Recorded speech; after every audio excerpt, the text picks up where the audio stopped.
didn't actually got a very generic doubt during this lecture. As a civil servant, are we supposed to back the government or question it? Very nice. I'm glad this has happened at this stage itself. So as a civil servant, are you supposed to back the government, or you can vouch your disapproval as well?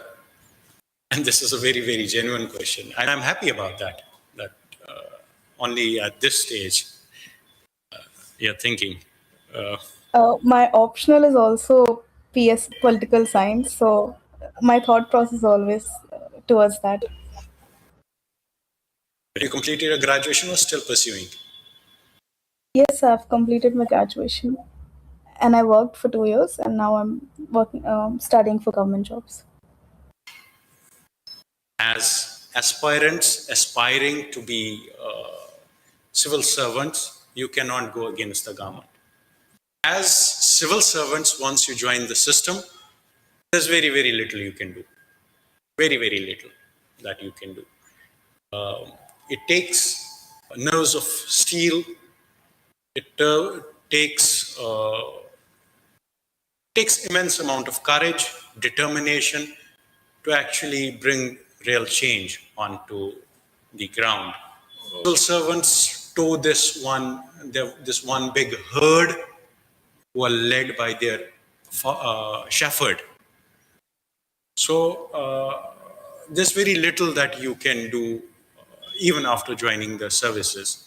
Philosophically, yes, All India Services, constitutional guarantee, Article 312, you cannot be removed by anyone but by the president. All of that, immediate control lies with the state government, the ultimate control lies with the central government. All of that, state governments have only the power of transfer, they cannot do anything else. All of that, having said and done with that, there's very little that you can do. It isn't possible that out of this big chunk of gamut of officers that we have, the All India Service officers or the bureaucracy that we have in place, that there wouldn't be people who would genuinely be good administrators. That cannot be ruled out, that cannot be even said. Of course, there are officers, but are they able to work? The system itself will not let you work because too many interests at stake. Political interests, societal interests, bureaucratic interests, corruptive interests, all these interests, so many of them at place. Very difficult. It takes men of steel, women of steel to actually bring change. But Indians have accepted that corruption is the norm. I'll give you an example. I took this Rapido some time back, and I was just asking this gentleman, so how's Delhi? It was my, I think, second or third day in Delhi. So I told him, how's the situation on the new government, under Modi government, and since you have BJP in Delhi also now, the UT is also run by BJP. So, and Modi has been ruling for so long, he has been running the government for so long. So this Rapido driver tells me that, sir, baat ye hai ki, first they used to charge us 5,000 for making a license, driver's license. Sir, now the corruption has gone to 10,000. So this is the Rapido driver explaining it to me. So, not like this is corruption. So he was okay with 5,000. The problem is that he thinks 10,000 is bad, and that is done by this government. So Indians have institutionalized corruption, not only in terms of it being there, but also institutionalized it in their brains that this is normal. So if that is the state of affairs in India,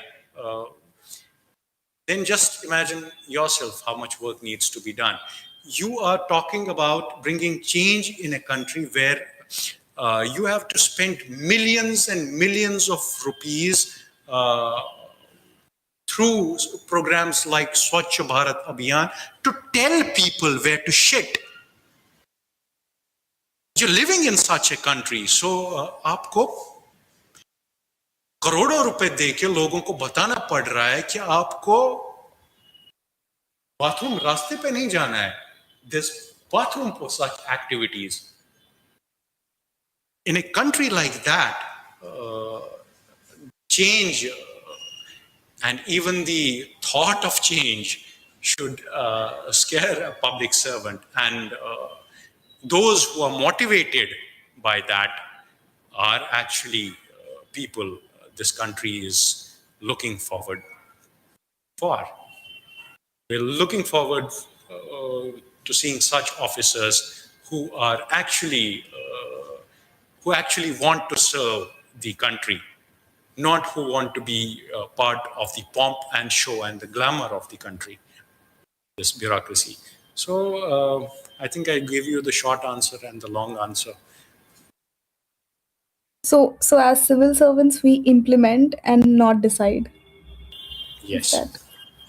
Yes, you implement, you don't decide. The higher you go in bureaucracy, there's this thing called as policy consultation. So since we have an amateur politician, the amateur politician takes advice from his bureaucrat.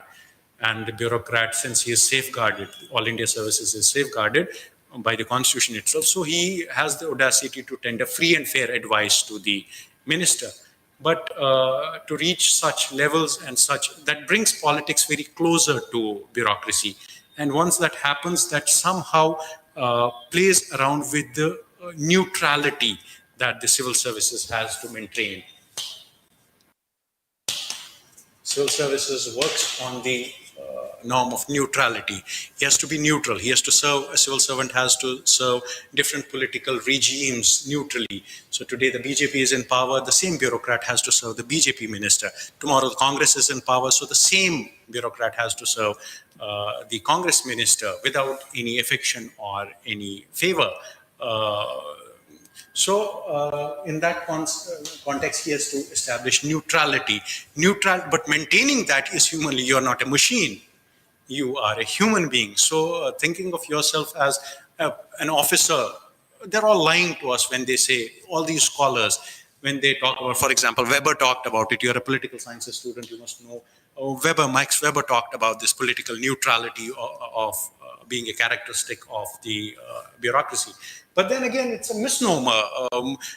Human beings are not machines. They are bound to get aligned with one or the other.